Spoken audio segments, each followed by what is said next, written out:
Have you ever yelled back at someone and the moment the words left your mouth, you knew they were too harsh? Or have you ever snapped at your partner when they ask a question because you're stressed about work? Or maybe you've scrolled social media when you're angry and you've left a comment you delete 10 minutes later? Well, these are reactions. And reactions aren't bad or a sign you're broken or you're failing at mindfulness. Reactions are part of our evolutionary wiring.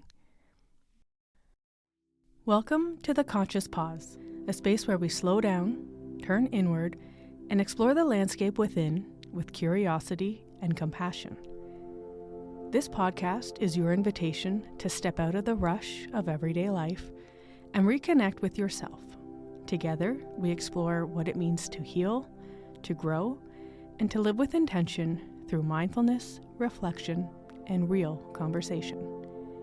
Let's take a deep breath together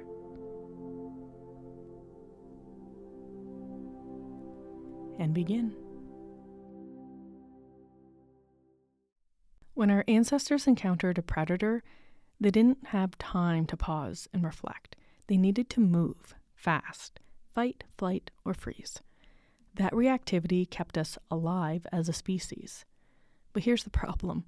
Our nervous systems can't tell the difference between a tiger and an activating email, between a physical threat and someone cutting us off in traffic.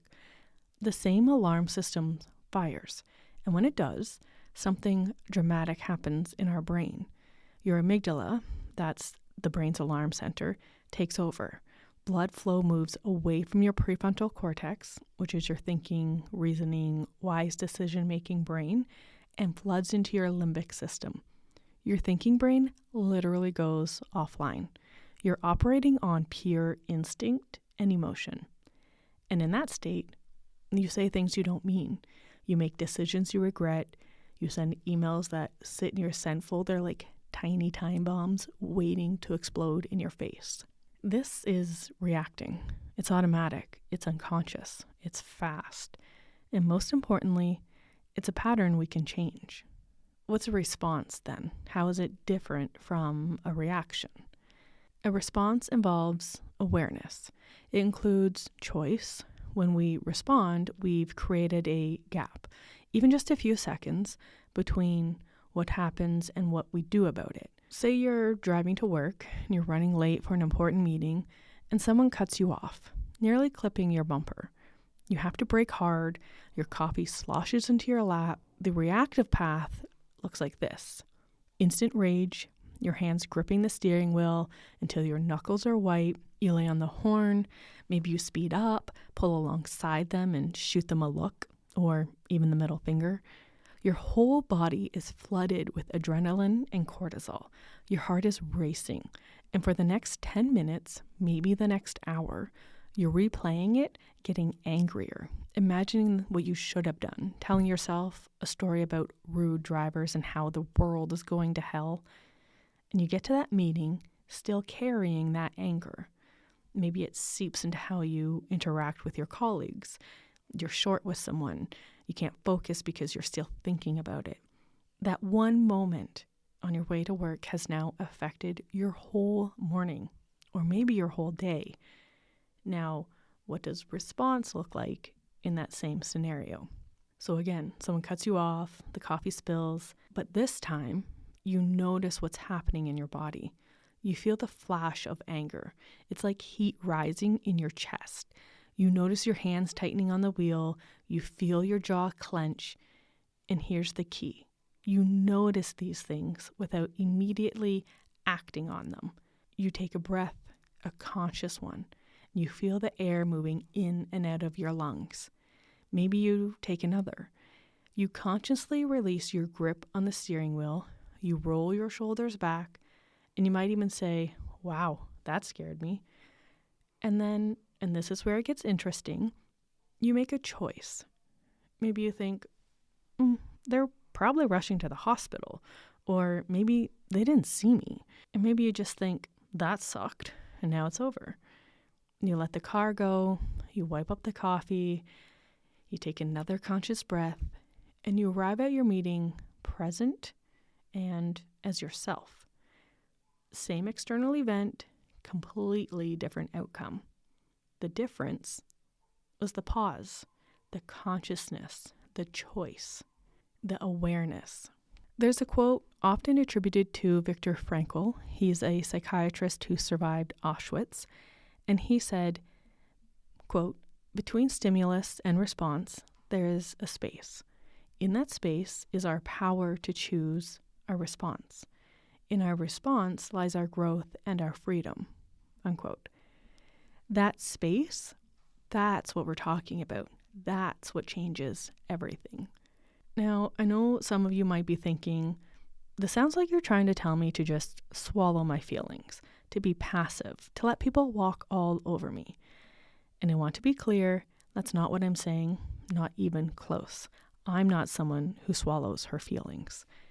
But creating a pause, learning to respond instead of react, isn't about becoming a doormat. It's not about never setting boundaries or always being nice. In fact, it's the opposite.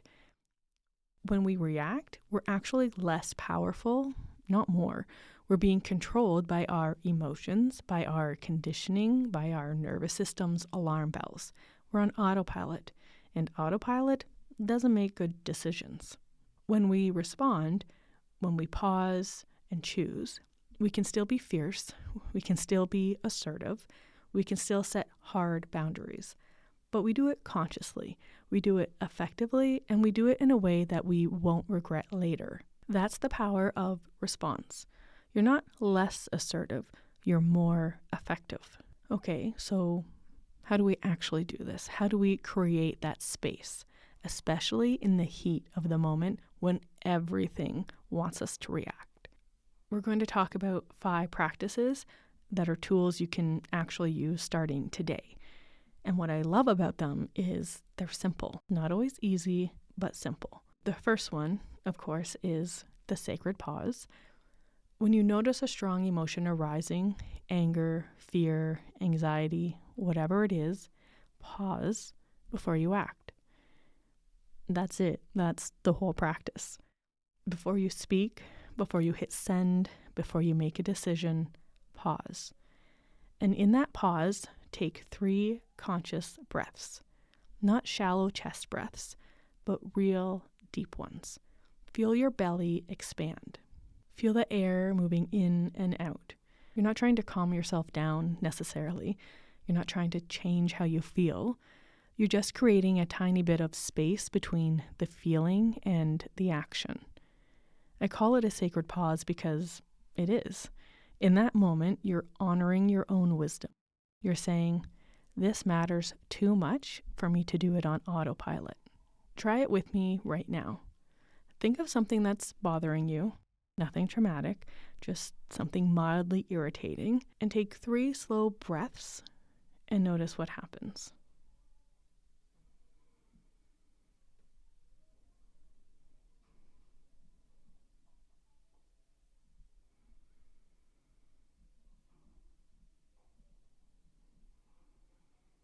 Did anything shift? Even a little bit? That's the power of the pause. The second practice is name it to tame it. This comes from neuroscience research by Dan Siegel, and it's remarkably powerful. When you're experiencing a strong emotion, simply name it. I'm feeling angry. This is anxiety. I'm noticing frustration. And here's what happens. In your brain, when you do this, naming the emotion activates your prefrontal cortex. That's your thinking brain, your wise brain. And when the prefrontal cortex lights up, activity in the amygdala, your alarm center, actually decreases. It's like this. Your amygdala is a toddler throwing a tantrum. Your prefrontal cortex is the calm adult. When you name the emotion, you're inviting the adult into the room. The toddler doesn't disappear, but it settles down a bit, and naming creates distance. You're not the anger. You're the one noticing the anger. That distinction is huge. Try it. The next time you feel a strong emotion, label it. Say it out loud if you can, or silently if you're in public. This is fear. I'm noticing irritation, and watch what happens. The third practice is to feel your feet. This one's great because you can do it anywhere, anytime, and nobody knows you're doing it. So when you're activated, when you feel emotions arising, bring your attention to the soles of your feet. Really feel them. Notice the weight, the texture of your socks, maybe wiggle your toes. Why does this work? Well, because it brings you into your body, into the present moment. Reactions live in our heads, in our stories, in our thoughts about what's happening. And when you drop into your body, into your feet, you anchor yourself into the now. And in the now, you have choice to act on what you do next. The fourth practice is called STOP. It's an acronym which makes it easy to remember. S is for stop. Stop what you're literally doing. Just pause. T is for take a breath. 1 conscious breath, or 3, maybe you need 5. O is for observe. So what's happening right now? What are you thinking? What are you feeling? What sensations are in your body? And again, you're just observing like a scientist gathering data. You're not judging any of it. And P is for proceed. This is awareness. What's the wise thing to do? How do you want to move forward? And you can do this practice in 30 seconds. 30 seconds that can completely change your relationship to the present moment. There's a neuroanatomist named Jill Bolt Taylor, and she discovered something fascinating about emotions. When an emotion is activated in your body, the chemical cascade of emotion moves through your bloodstream and flushes out completely in about 90 seconds. 90 seconds. That's it. You might be thinking, but wait, I've felt angry for hours. I've been anxious for days. How can an emotion only last 90 seconds? Here's the thing. If an emotion lasts longer than 90 seconds, it's because we're reactivating it with our thoughts. We're replaying the conversation. We're imagining worst case scenarios.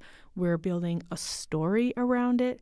And every time we do that, we reactivate the chemical cascade. So the practice is this.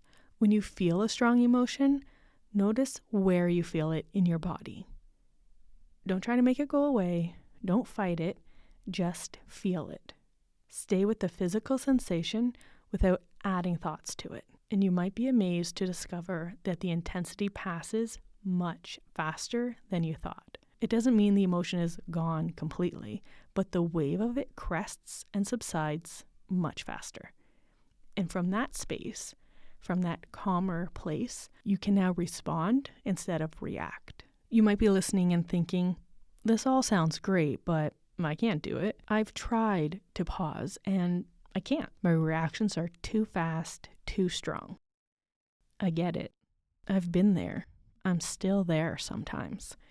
And this isn't about perfection. It's not about never reacting again. That's not the goal, and it's not realistic. Some days you're going to snap at your kid, your partner, a colleague, a stranger. That's being human. The practice is about percentages. Maybe right now you react 90% of the time and respond 10% of the time. Well, that's your starting point. And with real practice that's showing up again and again, maybe it becomes 70-30, 40-60.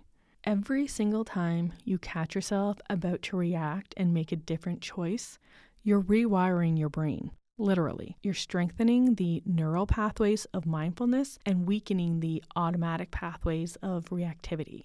And here's something else that's really important. Even after you react, after you've sent the email, said the harsh thing, you can still practice responding. You can notice, ooh, I reacted there.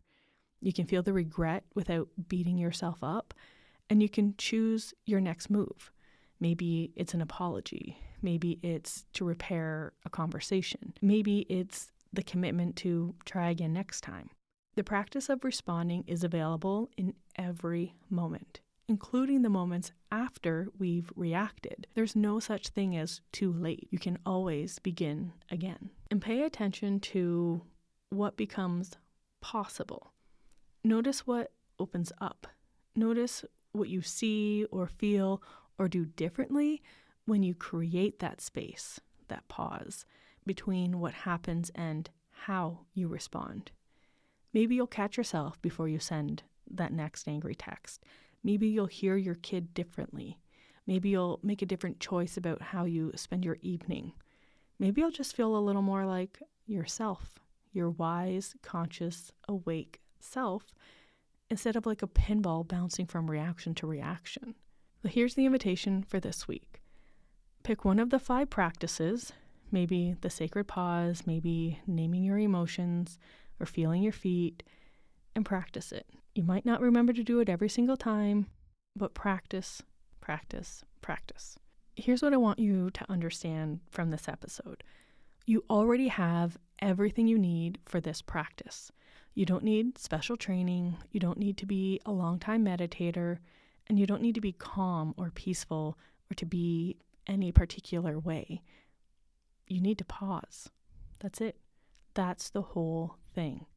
Everything else, all the practices I've shared with you, they're just different ways of creating and using that pause. And every time you do it, you're not just changing that one moment, you're changing who you're becoming.